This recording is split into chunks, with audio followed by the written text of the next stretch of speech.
Alô, meu irmão, minha irmã. Que bom que você está aqui ao vivo, assistindo no nosso horário normal ou assistindo a gravação. Queria estar fazendo essa apresentação diretamente para vocês, mas eu vou estar dando uma palestra numa paróquia no horário da nossa apresentação. Então, estou deixando aqui o arquivo para a gente não ficar sem a meditação das leituras do 29º domingo do tempo comum. 29º. Estamos a 5 domingos da festa de Cristo Rei, que encerra o ano litúrgico, antes que a gente entre no período do Advento, que já nos prepara para a vinda de Jesus. Não a vinda de Jesus no Natal em Belém, porque essa já aconteceu, mas nos prepara para a segunda vinda de Jesus, quando ele virá julgar todos os povos. A leitura de hoje vamos trazer um tema muito importante para todos nós cristãos que queremos viver cada dia que a gente ainda tem nesse mundo e estarmos prontos para o momento em que o Senhor virá como Rei do universo para nos julgar. Ela vai nos falar de oração. Quem reza muito, acredita muito. Quem reza pouco, confia pouco e acredita muito pouco. É muito importante para nós termos uma vida de oração. É a oração que vai alimentar nossa fé, que vai nos manter de pé nos momentos das dificuldades, porque vai nos manter firmes e confiantes em quem é o nosso Deus. Vamos então nos colocar na presença dele e pedir a ele que receba todas as nossas dúvidas, as nossas enfermidades, as nossas preocupações, aqueles que se recomendaram as nossas orações, para que o nosso coração esteja livre e confiante, completamente voltados para Deus. E assim possamos emprestar para Ele o nosso tempo, a nossa voz, para sermos os alto-falantes que transmitem nas celebrações do próximo domingo a vontade e a verdade do nosso Deus. Enfim, que estejamos aqui unidos e reunidos em nome do Pai, do Filho e do Espírito Santo. Amém. Vamos ver nossas leituras desse final de semana, então.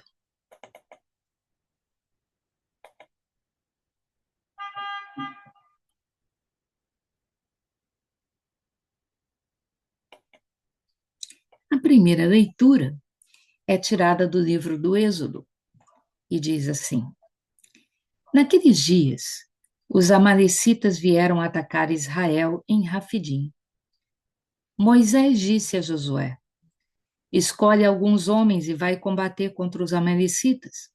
Amanhã estarei de pé no alto da colina com a vara de Deus na mão. Josué fez o que Deus lhe tinha mandado e combateu os amalecitas. Moisés, Arão e Ur subiram ao topo da colina. E enquanto Moisés conservava a mão levantada, Israel vencia. Quando abaixava a mão, vencia Amaleque. Ora, as mãos de Moisés tornaram-se pesadas. Pegando então uma pedra, colocaram-na debaixo dele para que se sentasse. E Arão e Ur, um de cada lado, sustentavam as mãos de Moisés. Assim, suas mãos não se fatigaram até o pôr do sol. E Josué derrotou Amaleque e sua gente a fio de espada. Essas são para nós palavras do Senhor. Pois é, Moisés, o grande intercessor. Moisés confiava em Deus acima de tudo. E por essa confiança, ele estendia as mãos. Estender as mãos, para nós que temos fé, simboliza um ato de louvor, um ato de agradecimento, não de pedido, mas de confiança, de gratidão. Quando nós já agradecemos a Deus aquilo que Ele ainda não nos deu, nós estamos mostrando para Ele que nós sabemos que é só uma questão de tempo, que a gente acredita que Ele não nos vai faltar, que Ele não nos vai falhar. Jesus, em Marcos, no capítulo 11, versículo 24, ele diz: tudo o que pedirdes ao Pai, crede que já o tendes recebido, e certamente lhe será dado. E essa passagem aqui é a expressão clássica do que Jesus quer dizer. Enquanto as mãos de Moisés permaneciam de pé, louvando e agradecendo a Deus, Deus olhava por aqueles por quem Moisés se importava. Nós muitas vezes pedimos alguma coisa para Deus e não recebemos. E não recebemos mesmo, porque aquilo que recebemos de Deus depende da nossa capacidade de confiar nele. Quando Jesus curava alguém, ele nunca dizia: vai, o meu poder te salvou. Porque Deus pode tudo. Ele pode qualquer coisa. Ele sempre pode tudo. Então, se nós pedimos alguma coisa a Deus e ele não nos dá, não é porque ele não pode, porque ele pode. Ou aquilo que nós estamos pedindo não é bom para nós, é possível. Deus é incapaz de nos fazer o mal, e nós muitas vezes achamos que sabemos o que é bom para nós, mas nem sempre isso é verdade. Ou a alternativa é que nós não confiamos o suficiente para que Deus nos faça graça. Vamos orar muito e orar sempre, porque a oração suscita confiança. Se somos pessoas de oração, certamente confiaremos o suficiente para que aquilo que pedirmos a Deus sempre nos seja concedido. O Salmo responsorial demonstra essa confiança. Do Senhor é que me vem meu socorro, do Senhor que fez o céu e a terra. Eu levanto os meus olhos para os montes, de onde pode vir meu socorro? Do Senhor é que me vem meu socorro, do Senhor que fez o céu e fez a terra. Ele não deixa tropeçarem os meus pés, e não dorme quem te guarda e te vigia. Ou não, ele não dorme nem cochila, aquele que é o guarda de Israel. O Senhor é teu guarda e teu vigia, é uma sombra protetora à tua direita. Não vai ferir-te o sol durante o dia, nem a lua através de toda a noite. O Senhor te guardará de todo mal, ele mesmo vai cuidar de tua vida. Deus te guarda na partida e na chegada, ele te guarda desde agora e para sempre. Confia desse jeito que o Salmo nos diz, e certamente o que você pede lhe será concedido. Se for para o teu bem, é claro. Mas o nosso Deus é generoso, mas ele precisa encontrar fé no seu coração. Na segunda leitura, nós temos a leitura da segunda carta de São Paulo a Timóteo, que nos diz o seguinte: caríssimo, permanece firme naquilo que aprendeste e aceitaste como verdade. Tu sabes de quem o aprendeste. Desde a infância conheces as sagradas escrituras. Elas têm o poder de te comunicar a sabedoria que conduz à salvação pela fé em Cristo Jesus. Toda a escritura é inspirada por Deus e útil para ensinar, para argumentar, para corrigir e para educar na justiça, a fim de que o homem de Deus seja perfeito e qualificado para toda boa obra.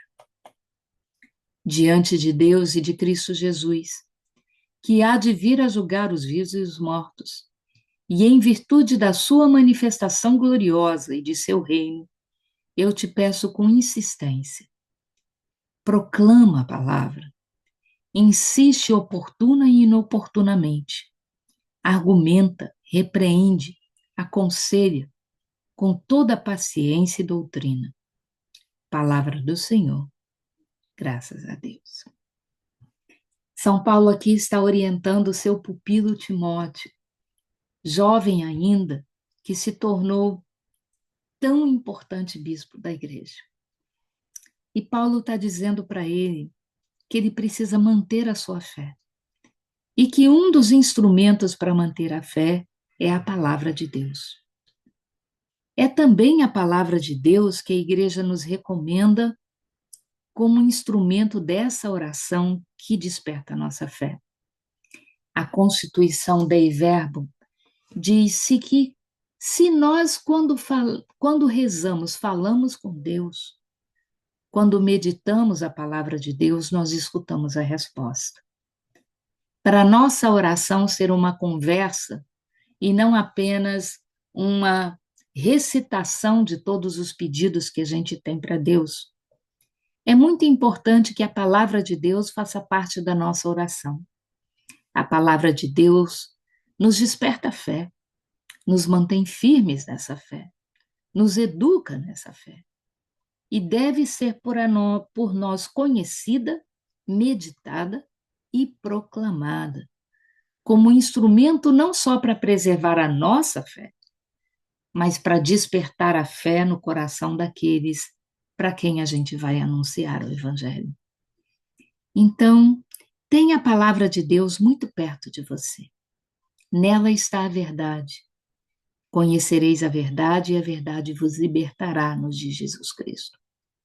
Então, se queremos estar prontos para esse momento, como diz Paulo, em que Jesus virá para julgar os vivos e os mortos, precisamos proclamar a palavra, insistir oportuna e importunamente, argumentar, repreender, aconselhar, com paciência e com doutrina. Como podemos fazer isso se não conhecemos a palavra de Deus? E como a palavra de Deus vai nos manter firmes na oração e na fé, se nós não a conhecemos? Finalmente, o Evangelho. O Evangelho é tirado do capítulo 18 do Evangelho de Lucas e diz assim: naquele tempo, Jesus contou aos discípulos uma parábola para mostrar-lhes a necessidade de rezar sempre e nunca desistir, dizendo: numa cidade havia um juiz que não temia a Deus e não respeitava homem algum. Na mesma cidade, havia uma viúva que vinha à procura do juiz pedindo: faz-me justiça contra o meu adversário. Durante muito tempo o juiz se recusou.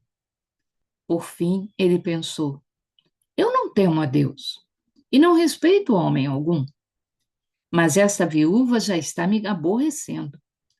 Vou fazer-lhe justiça para que ela não venha agredir-me. E o Senhor acrescentou: escutai o que diz esse juiz injusto. E Deus não fará justiça aos seus escolhidos, que dia e noite gritam por ele? Será que vai fazê-los esperar? Eu vos digo que Deus lhes fará justiça bem depressa. Mas o Filho do Homem, quando vier, será que ainda vai encontrar fé sobre a terra? Eis a grande questão. É muito bacana essa parábola que Jesus nos conta, porque vejam, esse juiz era um servidor público. A função dele era fazer justiça, era ouvir todas as partes e decidir de acordo com aquilo que era justo. Ele ganhava para isso. Ele tinha status e importância e reconhecimento e autoridade por causa disso. Mas ele não estava muito preocupado em servir a sociedade. Ele não respeitava a Deus e nem aos homens. E podiam falar o que quisessem, porque ele não estava nem aí. E durante muito tempo, uma viúva pediu a ele que lhe fizesse justiça.